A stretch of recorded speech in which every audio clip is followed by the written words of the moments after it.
The Trump administration, from Trump himself to White House Press Secretary Carolyn Leavitt to the official White House Twitter page, are fumbling over each other in a desperate attempt to manage the fallout of the latest scandal regarding Defense Secretary Pete Hegseth, whom it was recently revealed actually shared classified military war plans with his wife, his brother, and his personal attorney. And it gets really hilarious. But before we unpack all that, if you end up liking this video and you want to support the channel, please be sure to hit the like, subscribe, and alert bells before you go. All right, friends, we got several clips to play, but I actually want to start not with a clip, but with, I don't know if it was a Freudian slip. I don't know if the White House got a bit overzealous or what, but this is really funny. So NPR reported that the White House has begun the process of looking for a new Secretary of Defense, which would be welcome news given how incompetent and inexperienced Pete Hegseth has proven to be. The official rapid response page of the Trump White House, Rapid Response 47, reposted it, as in confirming it. Like, yep, we are looking for a new Secretary of Defense. As Aaron Rupar notes, Rapid Response 47 retweets report that the White House is looking to replace Hegseth. Wow. And then they panicked. They scrambled. I don't know if they made a mistake or what, but then they deleted the repost and then quote tweeted it, added, "Wrong, fake news." They're so desperate, they're so panicked, they either inadvertently played their hand too soon and retweeted an endorsement of looking for a new Secretary of Defense, or they were so nervous about trying to spin this that they accidentally reposted it without trying to debunk it. So it caused them to backtrack. They say wrong and fake news, which is, of course, what they always say when anything doesn't go their way. Now let's play some clips of Donald Trump himself, okay, who has now been humiliated for a second time in a row by Pete Hegseth on a very similar scandal.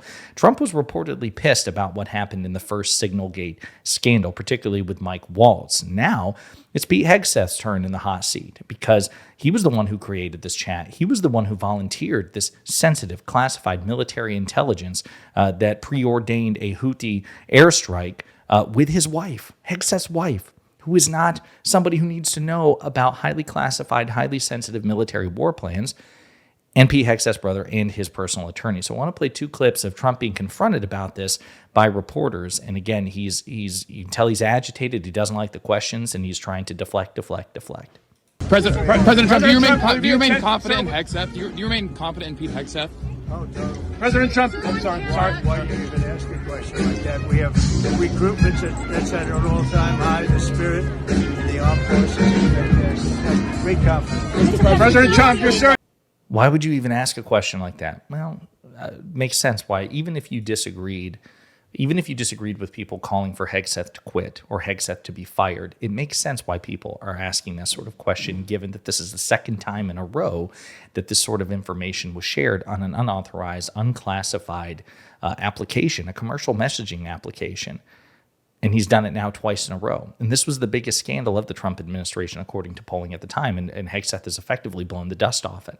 Here's another clip of Trump being confronted by reporters about this. Ask the Houthis how much dysfunction they have. There's none.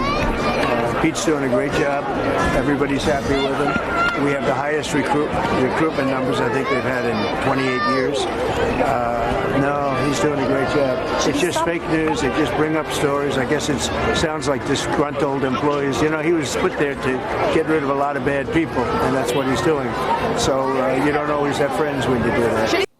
Ironically, the people who have been fired recently, and one of them who wrote an op-ed about Hegseth and how incompetent he is, was a personal friend of Pete Hegseth who was brought in by Hegseth. So actually, Trump just got that dead wrong. But again, fake news, it's all fake news. I will note when he talks about, how well the Trump administration is doing in this respect, I should note that Pete Hegseth is underwater in his approval ratings. People don't like him. People don't think he's experienced. People don't think that he should be in this role. And that was after the first Signalgate incident. I can't imagine this is going to help his polling at all. There was also White House Press Secretary Carolyn Leavitt, who was asked about this on Fox News, and she got very, very defensive, very triggered. Let's hear what she has to say.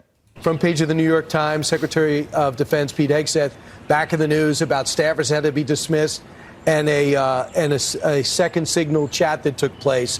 Where's the president stand on this? The president stands strongly behind Secretary Hegseth, who is doing a phenomenal job leading the Pentagon.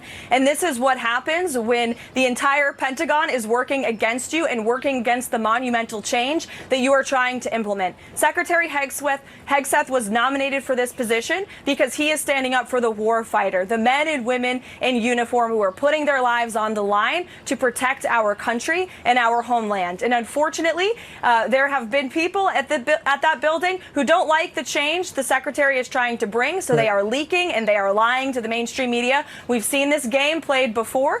The secretary is doing a tremendous job, and the president stands strongly behind him. Just repeating herself again, very defensive over the comments that have been made, the revealing the shocking information. Again, basically a redux of a same scandal, of a similar scandal that happened earlier this year.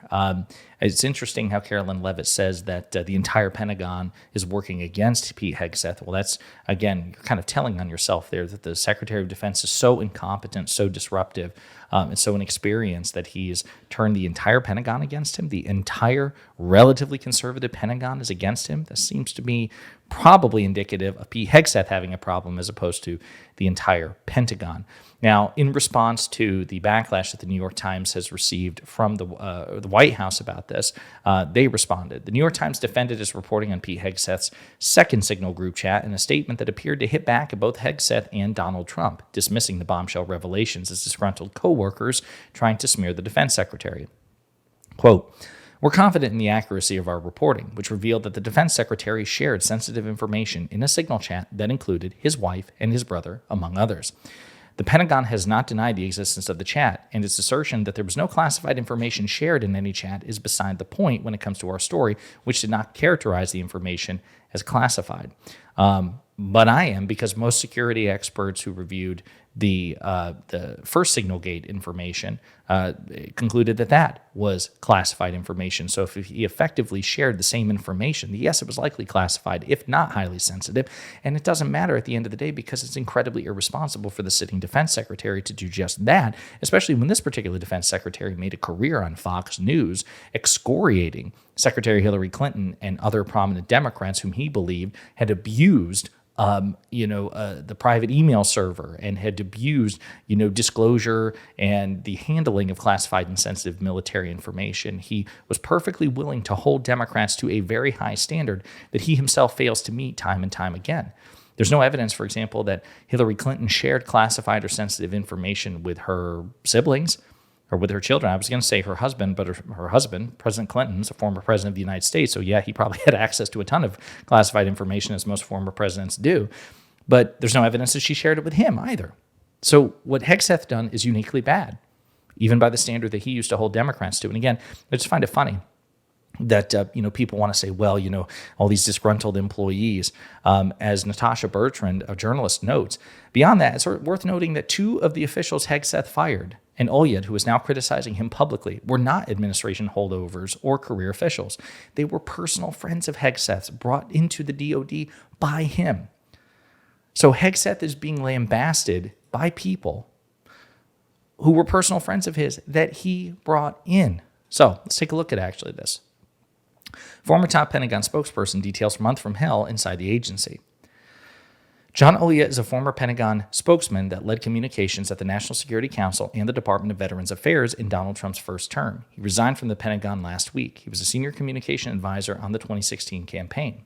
It's been a month of total chaos at the Pentagon, from leaks of sensitive operational plans to mass firings. The dysfunction is now a major distraction for Donald Trump, who deserves better from his senior leadership.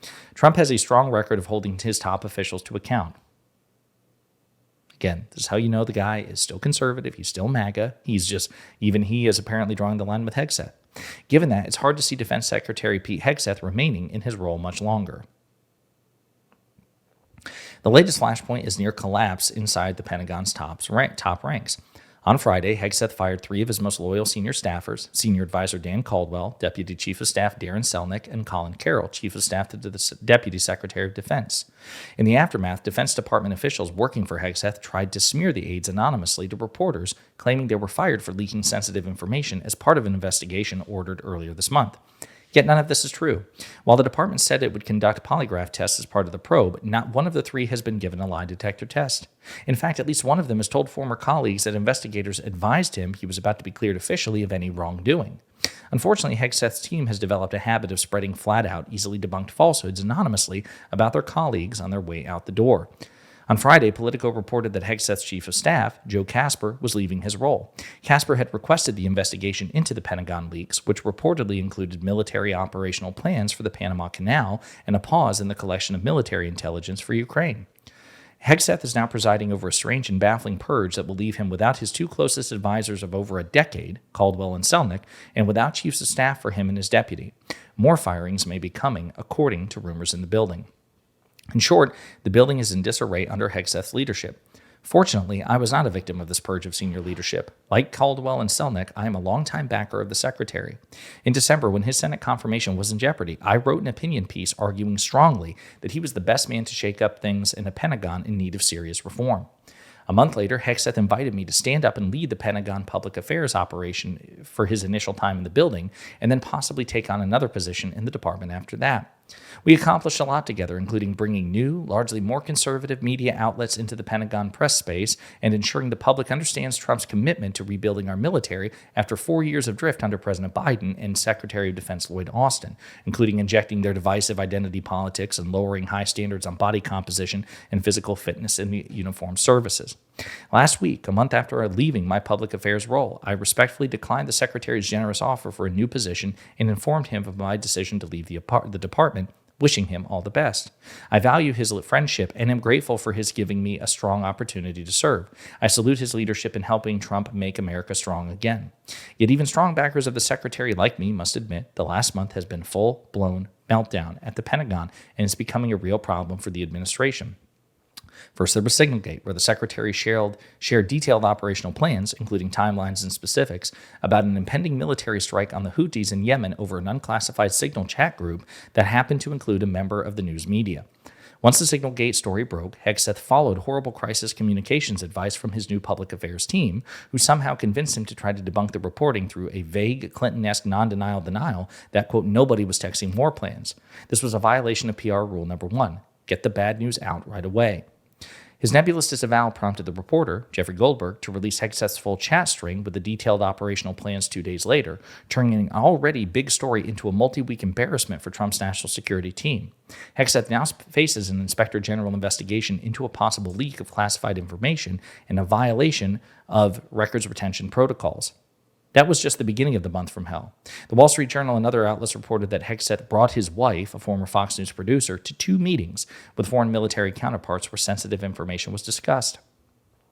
Next, the Pentagon set up a top-secret briefing by the Joint Chiefs of Staff on China for Elon Musk, who still has extensive business interests in China. After learning about it, the White House canceled that meeting. Then came the purges, and the news keeps coming. On Saturday night, the New York Times reported that Hegseth shared details about the Yemen strike in another Signal chat that included his wife and brother.